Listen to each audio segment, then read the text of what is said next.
마가복음 2장 1절에서 12절까지 한 절씩 교독하겠습니다. 제가 먼저 1절 읽습니다.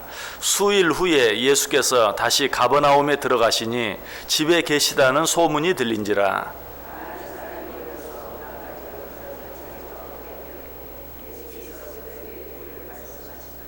사람들이 한 중풍병자를 4사람에게 메워 가지고 예수께로 올세.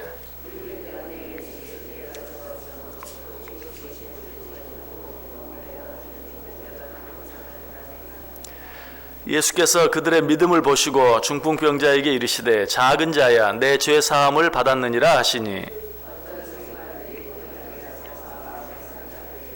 이 사람이 어찌 이렇게 말하는가? 신성 모독이로다. 오직 하나님 한 분 외에는 누가 능히 죄를 사하겠느냐?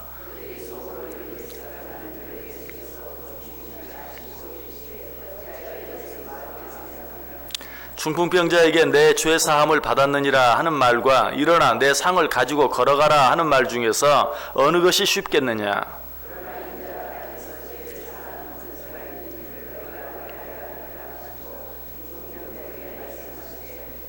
내가 내게 이르노니 일어나 내 상을 가지고 집으로 가라 하시니,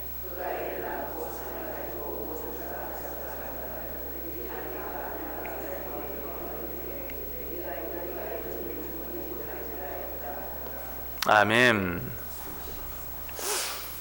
운동 경기 가운데는 참 여러 가지 많은 종류의 운동 경기들이 있죠. 그 운동 경기들 가운데 우리 인생의 모습과 가장 많이 닮은 운동 경기가 있다면 어떤 운동 경기일까요? 어떤 운동 경기 같습니까? 아마도 장애물 경기가 우리 인생의 모습과 가장 닮은 경기다라고 말할 수 있을 것 같아요. 왜?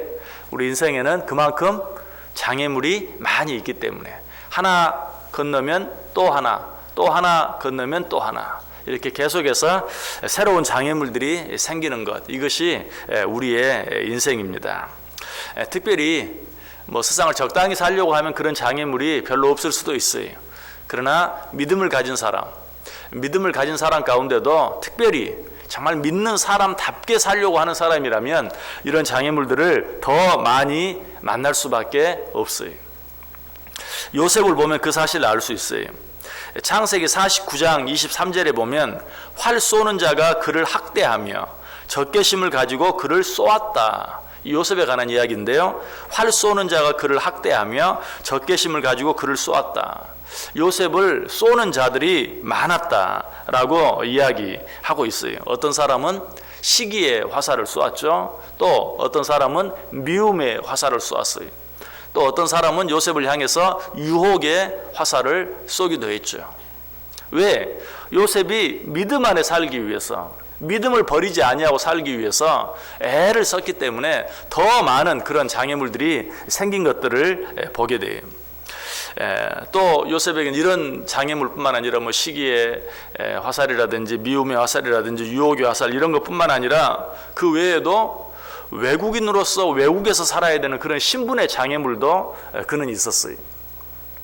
뿐만 아니라 외국인 가운데서도 그는 노예로서의 삶을 살았죠. 노예라는 또 하나의 더 큰 그런 신분의 장애가 그에게 있었고, 외국인으로서 노예로서 그가 외국에서 살았다면 틀림없이 언어의 장애물이라든지 문화의 장애물이라든지 이런 여러 가지 많은 장애물들도 그에게 있었을 것이. 그러나 결과적으로는 어떻습니까? 요셉이 그 모든 장애물들을 다 뛰어넘었어요. 다 이겨냈어요. 그리고 어떻게 되죠? 애굽의 총리가 되는 것을 보게 됩니다. 그렇게 해서 그는 결국 자기 가족을 구하고 한 걸음 더 나아가서 자기 민족을 구하고 세계를 구해내는 그런 큰 일을 감당했던 것을 보게 돼요. 이처럼 우리에게 주어진 어떤 장애물들을 잘 이겨내고 잘 극복하면 우리는 어때요? 그것이 나 자신에게 뿐만 아니라 우리 가족의, 민족의, 이 세상 전체에 큰 유익이 되는, 큰 유익을 끼치는 그런 존재, 그런 사람이 될 수 있다. 어떻게 하면 우리 인생에 그처럼 닥쳐오는 그런 많은 장애물들을 이겨낼 수 있을까? 오늘 본문 속에 그 비결들 몇 가지가 소개되어 있습니다. 자, 오늘 본문의 내용은 어떤 내용입니까? 우리가 너무나 잘 아는 내용이죠. 어떤 사람들이 한 중풍병자를 데리고 예수님께 온 사건, 그리고 그로 말미암아서 그 중풍병을 치료받는 그런 사건이 오늘 본문에 기록되어 있습니다. 자, 이들이 이 중풍병자를 데리고 예수님께 나아온 이유가 무엇이었습니까? 1절 보시면 수일 후에 예수께서 다시 가버나움에 들어가시니 집에 계시다는 소문이 들린지라. 어떤 소문이 들렸을까요? 오늘 우리가 마가복음 2장을 읽었는데 마가복음 1장에 보면 예수님께서 수많은 병자들을 고친 그런 내용들이 있어요. 가버나움에서 귀신을 쫓아내기도 하시고 베드로의 장모를 고쳐주기도 하시고 문둥병을 고치기도 하신 그런 내용이 오늘 보면 바로 앞에 있는 마가복음 1장에 나와요. 그런 소문들, 예수님께서 많은 각색 병자들을 다 고치신다는 그런 소문을 들었어요. 그 소문을 듣고 몇 사람들이 중풍병자를 데리고 예수님께 나온 것이죠. 자, 그런데 이들이 이 중풍병자를 데리고 예수님께 왔을 때 어때요? 순조롭게 예수님 앞까지 그 중풍병자를 데리고 갈 수 있었습니까? 아니, 장애물들이 있었어요. 자, 2절 이하에 2절, 3절, 4절 보세요.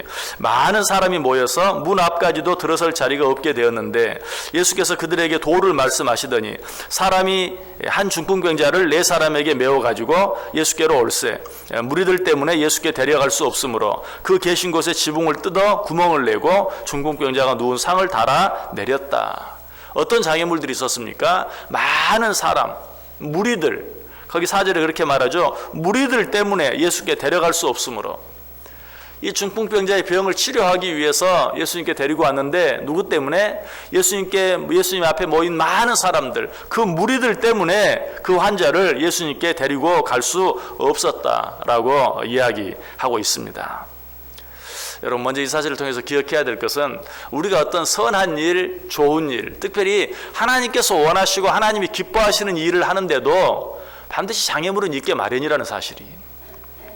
서두에 말씀드린 것처럼 믿음으로 살려고 애를 쓰는 사람이면 사람일수록 더 많은 장애물이 있는 것처럼 우리가 특별히 하나님의 일을 하려고 하면 더 많은 장애물들을 만나게 돼. 왜? 하나님의 일은 반드시 반대하는 세력이 있어요. 하나님의 일에는 반드시 악한 사단 마귀의 괴계가 있어요. 그렇기 때문에 그저 인간의 뜻대로 세상적인 방법대로 남들을 하는 대로 살려고 하면 문제가 없고 반대가 없고 장애물이 없겠지만 하나님의 뜻대로 하나님의 방법대로 하나님의 뜻대로 하려고 하면 반드시 거기에 장애물이 있어요. 문제가 있어요. 여러분, 이런 일이 있을 때 어때야 돼요? 실망하거나 낙심하거나 포기하면 안 돼요. 어떻게 해야 됩니까? 올 것이 왔구나. 여러분, 하나님이 원하시는 일을 하려고 할 때 장애물이 생기거나 시험이 생기거나 문제가 생기면 올 것이 왔구나. 당연한 것이. 악한 사단 마귀가 우리가 하나님이 원하시고 기뻐하시는 일을 하려고 하는 것을 모를 리가 없어요. 절대로 가만히 있지 않아요. 그런 일이 있을 때, 그런 장애물이 생길 때 우리는 올 것이 왔구나 하고 오히려 어때요? 그 장애물을 뛰어넘을 수 있어야 돼요. 어쩌면 이 중풍병자를 데리고 예수님께 나왔던 사람들도 마찬가지였을 것이. 아마 전날에 예수님께서 여러 많은 병들을 고치셨다는 소문을 듣고 왔을 때 올 때 어떤 생각을 했겠어요? 여러분 같으면 어떤 생각을 하겠어요? 야, 사람들이 엄청 밀리겠다. 여러분, 그런 생각 안 하겠습니까? 그런 생각을 하는 게 당연해요. 어쩌면 이런 생각을 가지고 중풍병자 앞에 와서 예수님 앞에 중풍병자를 데리고 왔을 때 많은 무리들이 있는 것을 보고 짐작대로구나 놀라지 않았을지도 몰라요. 당연하게 생각했을지도 몰라요. 그렇게 했을 때 그들은 그 장애물을 극복할 수 있었어요. 자, 어떻게 극복했습니까? 지붕으로 올라갔죠. 지붕으로 올라가서 지붕을 뜯고 이 중풍병자를 상에 달아서 예수님 앞으로 달아 내린 것을 보게 돼요. 자, 여러분, 이런 장애물들이 생겼을 때 우리에게 필요한 것이 무엇인가? 자, 이 중풍병자를 데려온 사람들에게 예수님 앞으로 데려나가려고 하는데 무리 때문에 나아갈 수 없을 때, 큰 장애물이 생겼을 때 그들이 지붕 위까지 올라가서 지붕을 뜯고 그 환자를 상에 달아서 예수님 앞에 내릴 수 있었던 이유가 무엇인가? 무엇 때문이라고 생각하세요? 그것은 다른 것이 아니라 믿음 때문이었어요. 믿음. 어떻게 해서든지 예수님 앞에 나아가기만 하면 이 병을 고칠 수 있다는 믿음 때문이었어요. 이것은 이 중풍병자를 상에 달아 예수님 앞으로 내린 이 사람들에 대한 예수님의 칭찬을 보면 알 수 있죠. 5절 보세요. 예수께서 그들의 믿음을 보시고 중풍병자에게 이르시되 작은 자야, 내 죄 사함을 받았느니라. 그들의 무엇을 보시고? 그들의 믿음을 보시고. 단순히 우정이 아니, 단순히 열심이 아니, 단순히 어떤 지혜나 어떤 용기가 아니, 예수님께서 그들의 믿음을 보시고 그 병자를 고쳐주었다라고 말하고 있어요. 여러분, 우리 앞에 놓여진 장애물을 극복하는데 가장 필요하고 가장 중요한 것은 우리 안에 있는 믿음이. 여러분, 우리를 힘들게 하고 우리를 실패하게 하는 것은 우리 밖에 있는 어떤 장애물이 아니, 항상 우리 안에 있는 우리의 믿음이 문제예요. 믿음 없음으로 넘어지고 믿음 없음으로 실패하고 믿음 없음으로 낙심해. 우리는 내 앞에 돌뿌리가 있어서 그 돌뿌리에 걸려 넘어졌다라고 말하는데, 아니, 나를 쓰러뜨리는 것은, 나를 넘어뜨리는 것은 뭐예요? 내 안에 믿음이 있느냐 없느냐. 어제 아침에 어떤 말씀 드렸습니까? 우리 자신을 다스릴 수 있어야 된다. 나 자신을 다스리는 게 중요하다. 다른 내 앞에 있는 여러 사람들, 많은 사람들 다스리는 거, 그게 중요한 게 아니다. 나 한 사람, 나 자신을 다스리는 것이 중요하다라고 말씀드렸어요. 나 자신을 다스릴 때 우리는 우리 가족도 잘 다스릴 수 있고, 나 한 걸음 더 나아가 나라와 민족도 잘 다스릴 수 있고, 이 세상도 잘 다스릴 수 있다. 수신, 제가, 치국, 평천하라는 말이 있는 것처럼 나 자신을 다스리는 것이 중요하다라고 말씀드렸어요. 마찬가지, 우리 앞에 있는 장애물들을 어떻게 잘 극복해내는가, 그 장애물을 없애는 것, 그게 중요한 게 아니, 내 안에 믿음이 있으면 되고 내 안에 믿음이 없으면 쓰러지고 넘어질 수밖에 없는 것이, 내 안에 믿음만 있으면 내 앞에 있는 어떤 장애물이, 여러분 옛날 집에 올라갈 때 어떻습니까? 툇마리 올라갈 때 그 앞에는 반드시 섬돌이 있죠. 내 안에 믿음이 있으면 내 앞에 있는 장애물은 더 높은 곳으로 올라가기 위한 섬돌에 불과해. 그러나 내 안에 믿음이 없으면, 불신앙이 있으면 그 섬돌에도 걸려 넘어지는 거예요. 여러분 앞에 어떤 장애물이 있다면 그 장애물이 어떤 장애물인가, 그 장애물이 얼마나 큰가, 그런 것보다는 내 안에 믿음이 있는가 없는가, 내가 혹시 불신앙 때문에 염려하고 근심하고 걱정하고 원망하고 불평하고 있지는 않는가, 한번 확인해 보세요. 그런 것들이 있다면 먼저 내 밖에 있는 장애물을 없애려고 애쓰지 말고 내 안에 있는 그 불신앙의 문제, 그것을 해결하기 위해서 애써 보세요. 그렇게 할 때 우리는 내 앞에 있는 장애물이 장애물로 보이지 아니하고 디딤돌로 보이게 되어 있다. 그래서 요한일서 5장 4절에 보면, 무릇 하나님께로부터 난 자마다 세상을 이기느니라. 세상을 이기는 승리는 이것이니 우리의 믿음이니라. 하나님께로 난 자마다 세상을 이긴다. 근데 세상을 이기는 힘은 무엇인가? 다른 것이 아니라 우리의 믿음이다라고 이야기하고 있어요. 자, 그런데 우리의 이 믿음 가운데도 특별히 더 힘이 있는 믿음이 있어요. 어떤 믿음이 더 힘이 있는가? 합심하는 믿음이 힘이 있어요. 오늘 본문 3절에 보세요. 사람들이 한 중풍병자를 4사람에게 메워가지고 예수께로 올세. 자, 사람들, 또 4사람이라고 말하고 있어요. 자, 여기서 중풍병자를 예수님께 데려오는데 한 사람이 아니라 사람들이, 4사람의 사람들이 그렇게 했다라고 말하고 있어요. 예수님께서는 마치 그들의 믿음을 한 믿음처럼 칭찬하셨죠.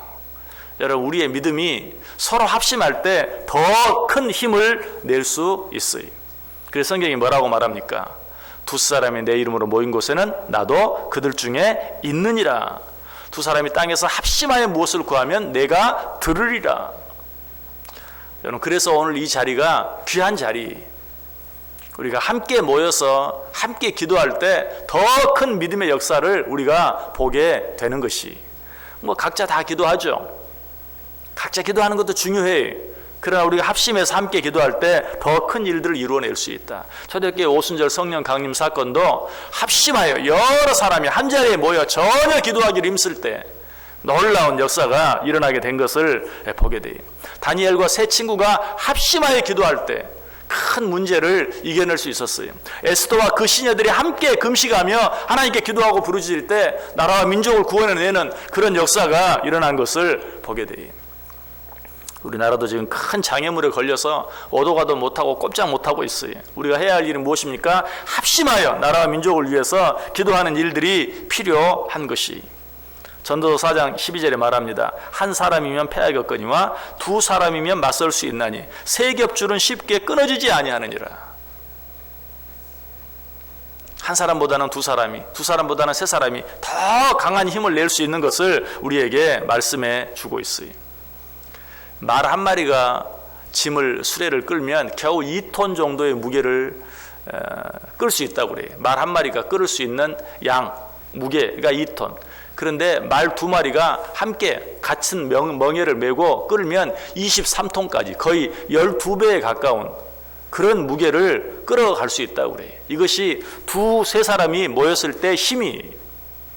세상 사람들도 이런 원리를 조금은 알아요. 그래서 백지장도 맞들면 가볍다라고 말하는 것이. 믿음 안에서는 더더욱 그래요. 믿음 안에서는 더더욱 그래요.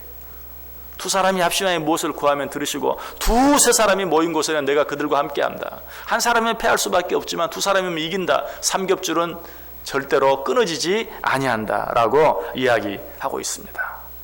여러분 어떻게 신앙생활을 살기를 원하세요?